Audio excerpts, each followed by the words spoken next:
boyebi mingi soki naleki awa nayaka pamba te nayaka kopresente bino basali ya nzambe mpo na nzela na bango nzambe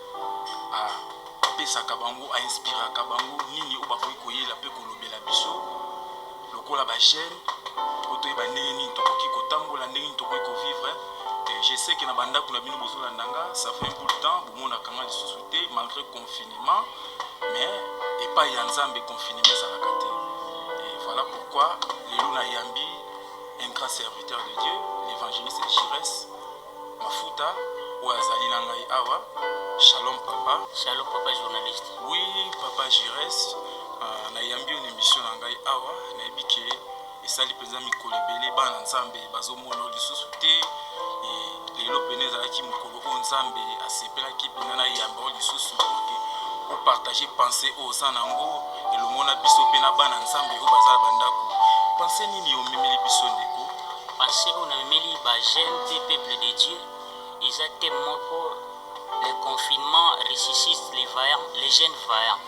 Eza teme ya malamu oyo nzambe ainspire biso na moment oyo tokoki otika yango te ezalaka apamba mesengi tomema yango ekende parceke alobaki nasali bino badisiple bokende mpe na mokili bokende osala badisiple yango nzambe ainspira biso bagene. Pourkui azolinga mposa bagene atindi biso mpo tolobela ye enfin ke bagene bayeba lolenge oyo nzambe aza na mposa na bango yango nabengi na ye awa mpona kolobela pense ya nzambe moke ndeko évangéliste bato bazolanda biso na bandako okoki korapele lisusu teme wana bien bayoka yango teme ezali bongo teme na biso les confinements ressuscitent les jeunes vaillants. Les confinements ressuscitent les jeunes vaillants. Donc ezali vraiment thème moko malamu oyo vraiment ekosunga biso ba jeune pe ekosala ete jeunesse na biso ya mboka etelema malamu pe etambola malamu. Ndeko na kati ya thème wana j'espère que tindenge oyeboye ezali na ba point oyo kosimba na kati ya thème wana nalingi napesa yo maloba exhortation na yo ya mokolo ya lelo okoki koexhorte to koprêche epai ya bato bazolanda na ndako mpe biso bato toza awa eloko nini okoki kolobela biso? Merci. Nakolobela na thème avant nalobela bakozela biso mokanda ya Acte chapitre 2 verset 1 à 2 otangeli biso papa journaliste mpona yeba komema message oyo nzambe apesi biso. Nasi mokanda Actes des Apôtres chapitre 2 verset 1. Les jours de la Pentecôte, ils étaient tous ensemble dans les mêmes lieux. Tout à coup, il vint du ciel un bruit comme celui d'un vent impétueux. Il remplit toute la maison où ils étaient assis. Ça va, amen peuple de Dieu. Amen. Avant to banda mayanga na biso ou émission na biso poto te ya sango malamu tokosenga bayembi bamema biso ata na adoration oyo ekopena même une minute oyo ekosala ke biso topusa na lisusu na présence ya nzambe ntango bayembi bazomema biso na loyembo nalingi tozala concentré po tokomi na moment malamu ya koyoka nzambe parce que alobaki nyonso ekoleka me liloba na ye ekoleka te yango liloba na tolingi toyoka me nzembo wana emema biso na présence na ye tosengi loyembo epai bayembi.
Oh merci Chama, dans les moments favorables, oh Seigneur, Seigneur, la cocaïne, tu es comparable, Dieu,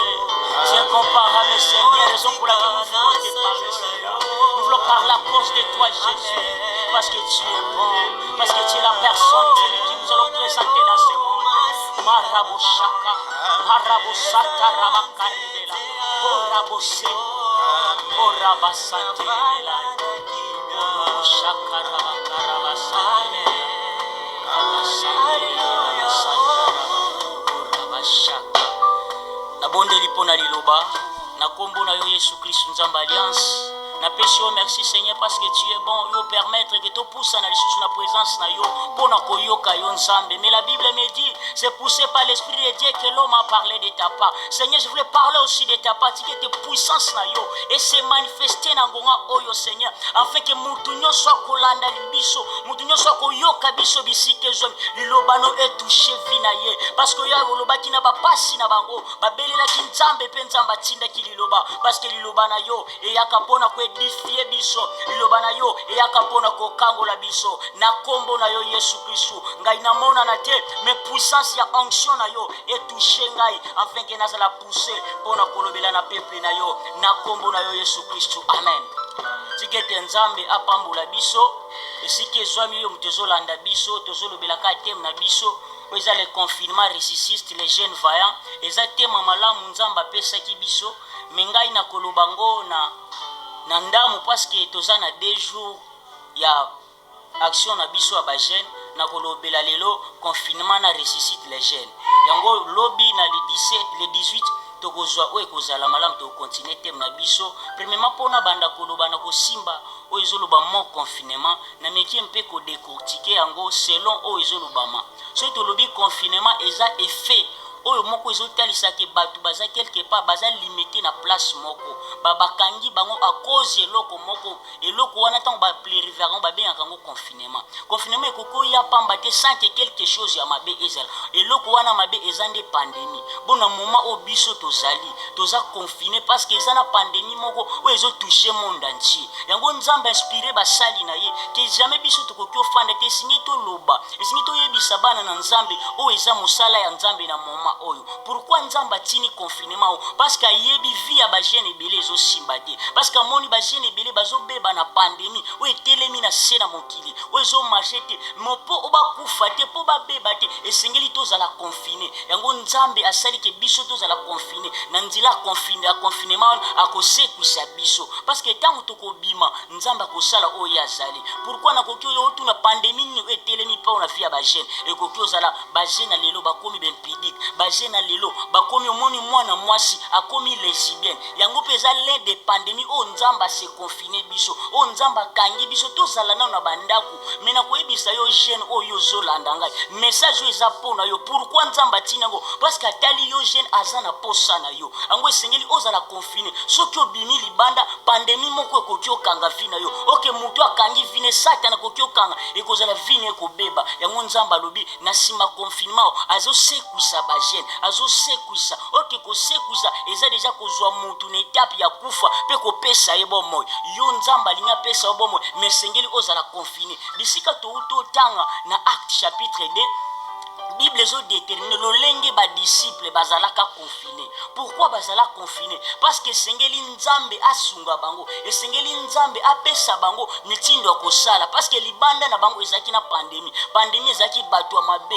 O bazalaki na mokili mais po basala mosala po babima esengeli bazala na confiné afin que nzambe ayeba komema makamwa shika afin que nzambe asekwisa bango orke ko sekwisa wana ezande kopesa makasi na vina bango yango tango bazalaka na kati ya confinement tango ko bima na bango kuna na confinement bafanda kipamba te babanda ko luka nzambe cela veut dire pandémie moko te ko empêcher biso ba jeune po to luka nzambe esengeli to luka nzambe même ata biso tozana ndako même bakangi l'église mais yo jeune o aza kati na nzambe yo elenge esengeli oluka nzambe parce que na sima confinement nzambe asekuisa yo orke nzambe basoki Lazare asekwaki parce que bayaki koluka Jésus c'est Martha tindaki ne bokende koyebisa Yesu moninga na asali nya kufi orke Lazare azalaka confiné kati na kati ya tombo mais tangu Yesu aye Yesu asekwisaki ye yango Bible yebisi biso teme na biso eza teme moko malamu mpona ba jeune parce que Bible nzambe bazotala ba jeune bazokufa pandémie ezoboma tokomomona ka ba jeune bazokufa ba mort subite tokomomona batu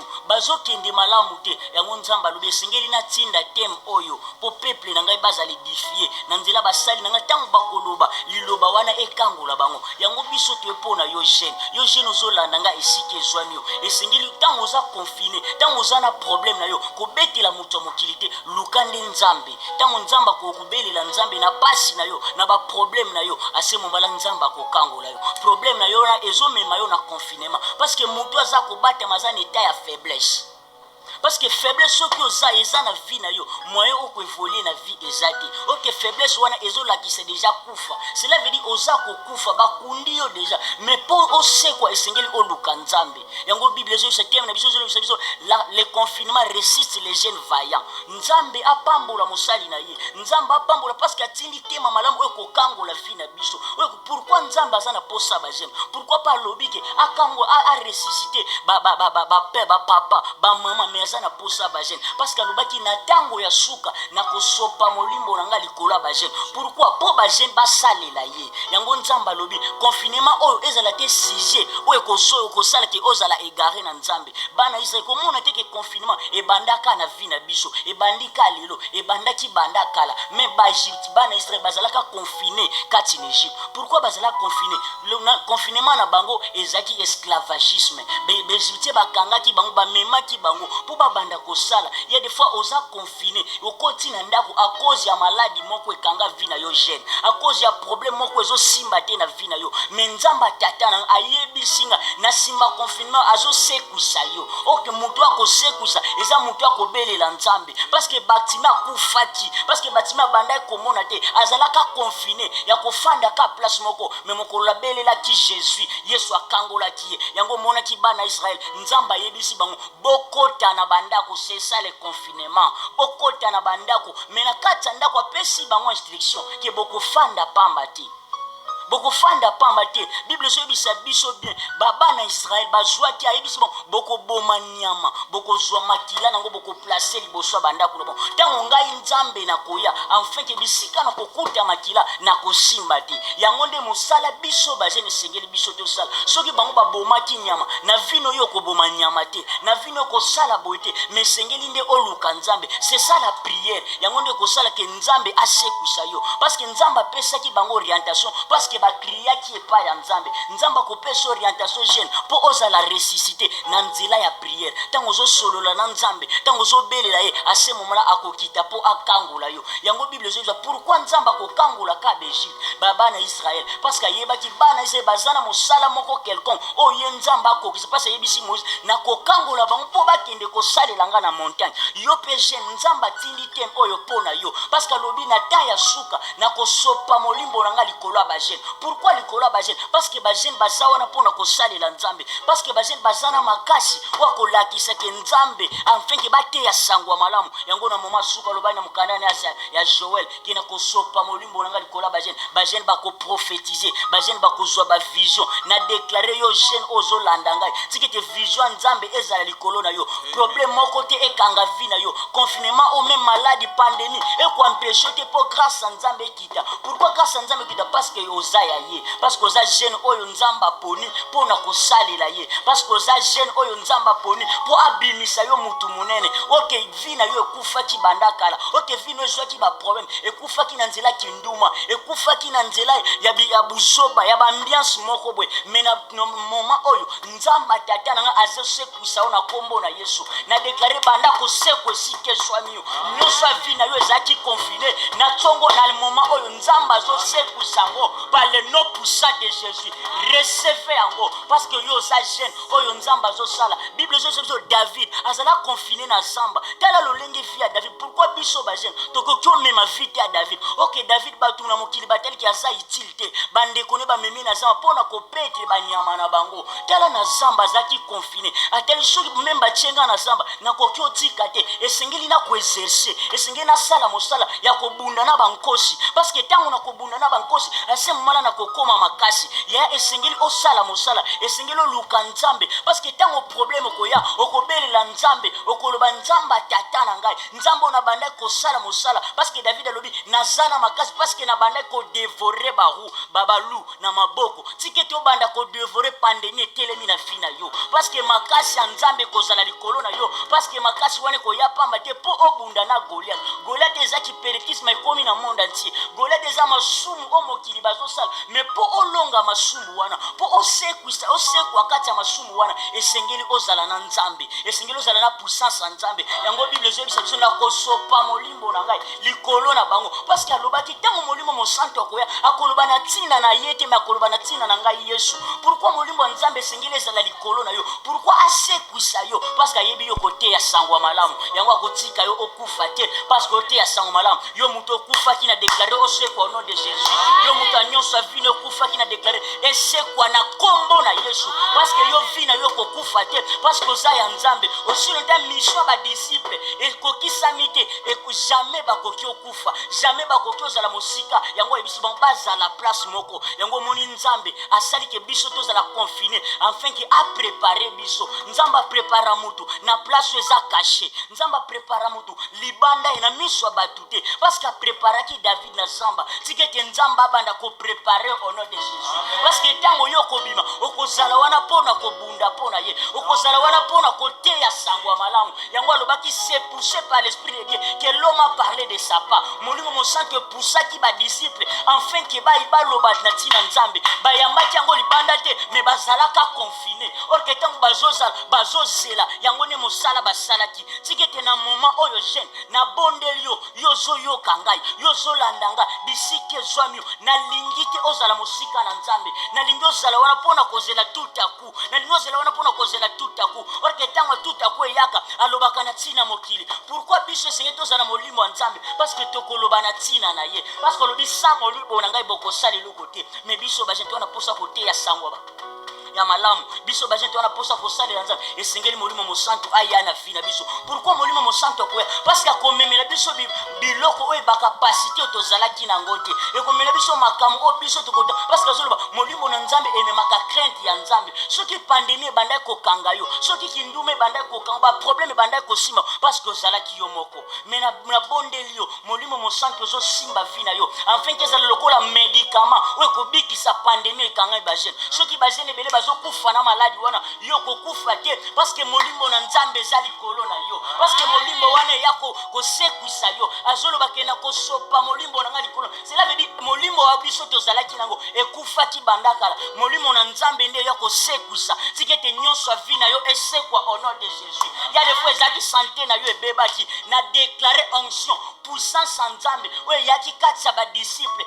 elanda vi na yo au nom de Jésus parce que ntango bayambi molimo mosantu epesa bango makasi ya koteya sango ya malamu epesa bango makasi ya kotambola ville en ville raison pour laquelle abengi biso alobi ke na pakoli bino mafuta mpona kowende mpona koteya sango malamu mpe mpona kokangola bato bakangami na kangoli yo jeune okangamaki bisika ebandaki kosimba te sika ete vi na yo ekangolama parce que na nsima confinement oyo esengeli osalela nzambe na nsima problème na yo esengeli okumisa nzambe mais mpo okumisa nzambe bien esengeli ozala revêtu na puissance na ye esengeli ozala revêtu na nguya molimo mosantu esengeli ozala revêtu na makamwa minene na vine or que David atali jamais na koki obunda pamba esengeli nazwa Pierre esengeli nazwa libanga enfin ke na bamba Goliath mais yo kobunda na Pierre te yo kozwa eloko moko te yo kozwa ka Yesu yo kozwa ka molimbo na ye parce que lobi molimbo na ngai ezo représenter ngai aya tikete molimbo na nzambe nzambe ezala likolo na yo ya tikete molimo na nzambe ezala tout autour na yo parce que yango ezo représenter Yesu orke Yesu akufaki te asekwaki na nkunda tikete lelo ozosekwa au nom de Jésus na déclarer lisekwa na vie na yo parce que Yesu biso tozolana akufaki te yango esengeli ozala na molimbo na ye po olonga pe esengeli ozala na molimbo enfin que oyeba kobunda yango monaki Goliath amemaki bibende yango monaki Goliath amema biloko oyo bandaki kosepelisa nzambe te mais David alobi yo kotambola liboso na ngai na epée mais ngai na kotambola liboso noka na kombo ya nzambe ya Israel tikete na kombo ya nzambe tata na ngai ozolonga au nom de Jésus tikete na kombo ya nzambe tata na ozesekwa na kombo na Yesu lisekwa ezala partage na yo esike zwami yo a déclarer lisekwa ezala pona yo parce que thème oyo eyaki ka pona yo parce que nzambe azomona yo za confiné à cause ya malédiction eza liboso na yo soki abimiso libanda malédiction na ekozwa yo esengeli ozala nanu revêtu na puissance ya Saint-Esprit esengeli nanu apesa yo baarme oyo ezamo ya molimbo parce que apesaki bayekoli mayele ya kote ya sango ya malamu yango omonaki na nsima ya Pentecôte Pierre atelemaki meme agangelaki bato oyo bazalaki ya multitude mais pourquoi pas avant ntango bazalaki na Yesu asalaki yango te parce que abandaki komanke quelque chose parce que azalaka nanu confiné te or que confinement eza place oyo nzambe apreparaka biso yango nzambe akotisi yo jeune na moment confinement po aprepare yo yango esika ezwami yo nzambe akoprepare yo yango esika ezwami yo kozala prepare na kombo na Yesu tikete nzambe apambola yo moto olandi ngai tikete nzambe azala likolo na yo tikete nzambe amimonisama na vi na yo azosekusa yo na moment oyo parce que okokufa te na confinement oyo mais okotatola kombo ya nzambe yango réseau azosekusa yo po otémoigner monene na nzambe. Que Dieu vous bénisse. Oui, tozalaki penza beni makasi elongo na mosali ya nzambe papa nzambe apambola yo mpona maloba o kitoko. Amen. Oui, je pense que bana na nzambe sika bozali boza vraiment béni na komona liloba oyo touti kozwa na nzela ya mosali ya nzambe et tika nzambe vraiment apambola biso na maloba ba kitoko euti kobima maloba kitoko mosali ya nzambe euti kobimisa et vraiment naza vraiment touché par rapport ya parole au mosali ya nzambe euti kote ya biso awa et na moment ya confinement ba jeune ebele bazosala makambo oyo ezangi tila mais l'homme de Dieu nous a parlé que na moment ya confinement ezali moment oyo nzambe apreparaka biso. Waouh, donc eza vraiment eloko moko formidable et j'espère que tokomi na suka émission na biso et tozalaki béni elongo na mosali ya nzambe évangéliste Jires Mafuta et nzambe vraiment atindaki biso mosali ya nzambe pour que topambolama et na caméra tozalaki bongo na ndeko na biso Curtis topesi lisusu matondi elongo na bato nyonso baza na nsima na biso tozali na ndeko na biso Clems tozali na mama na biso Stella tozali na ndeko maestro na biso tomoni na nsima awa excellence tozali na maestro na biso Merveille tozali na maestro na biso Tansia pe tozali na évangéliste Eli na nsima et nga moko moto na présentaki émission et nazali ndeko na bino frère Serge oyo na telemaki liboso na émission mpona ko présenter bino pensée oyo mosali ya nzambe amemaki na mokolo ya lelo et matondi lisusu na prophète Joël et na pesi pe lisusu mbote na bato nyonso bozolanda ngai que le Seigneur vous bénisse tokutani na mbala ya nsima.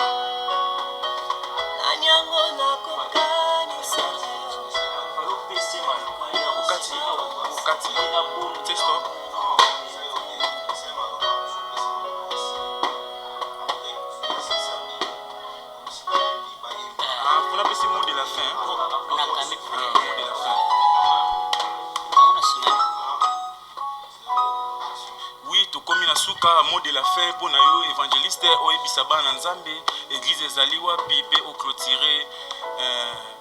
émission na biso. Merci papa journaliste. Avant na expliquer église to senga no bayembi ba mema biso tana loyembo moko poto bondela après na ko yeba ko expliquer ko pesa adresse ya église na biso. Bayembi ba memi biso na adoration.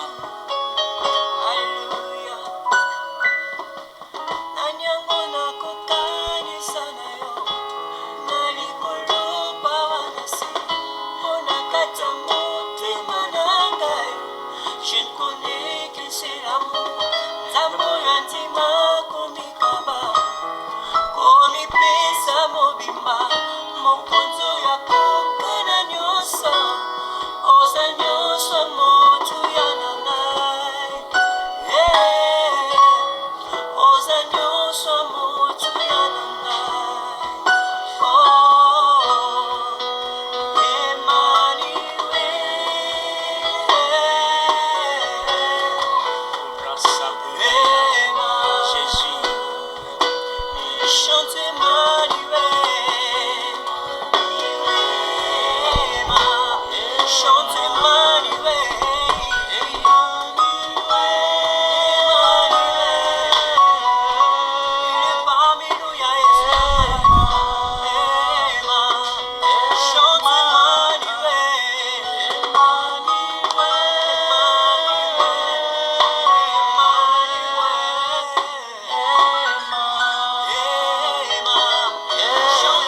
esika ezwami yo soki bana Israël batiaki makila ya meme liboso banda kuna bango afin ke protéger bango esekwisa bango na pasi na kufa o bazalaki kati na esclavagisme mais yo jeune ozotia makila ya Yesu na vie na yo ozobelela Yesu azala liboso no apesa yo makasi afin ke olonga pandémie o ekangi ba jeune esika ezwami yo banda kobondela yo muto ozolanda biso na lingi ozala connecté parce que Nzamba alliance Nzamba prophète Joël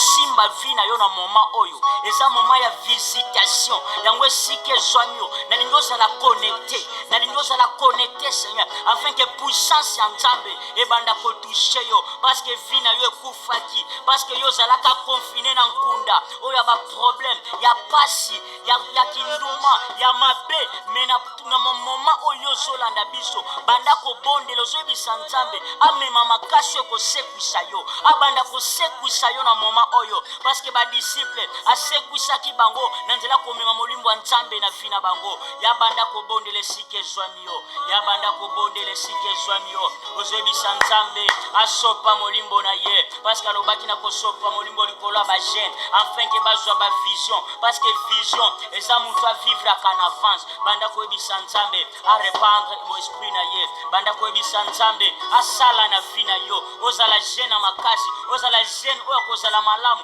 ozala jeune akokufa te parce que vie na yo kufaki ya des fois na ba bien na yo na mayele na yo mais na tsongo alelo Nzambe asunga yo Nzambe asekusa nyonso vie na yo Nzambe asekusa nyonso vie na yo Nzambe asekusa nyonso pona yo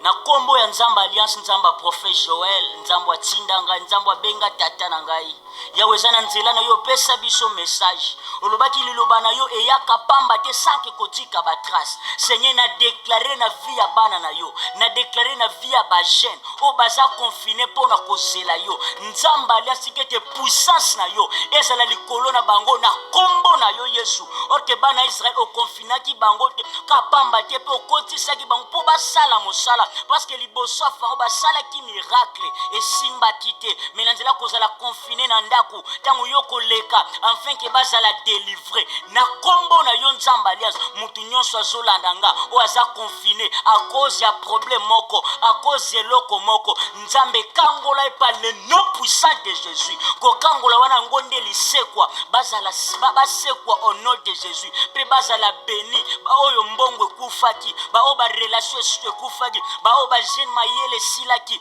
Nzambe sekuisa yango na kombo na yo Yesu Kristu amen. Merci na ko présenter église na biso kombo nango mission internationale la maison de Dieu toza na République démocratique du Congo précisément na ville ya Kinshasa dans la commune de Njili quartier D avenue Mampuka numéro 27 kuna tozwami epa ya mokambi na biso prophète Joël Kingono Nzambe apambola bino yo mutolandi biso parce que tikita na yo makamu na yo tikete ozala béni na kombo na yo Yesu oui kolo apambola biso topambolami vraiment elongo na ndeko na biso tika ete tokutana lisusu mbala nsima tika kolo apambola biso tokutani lisusu mbala nsima ciao.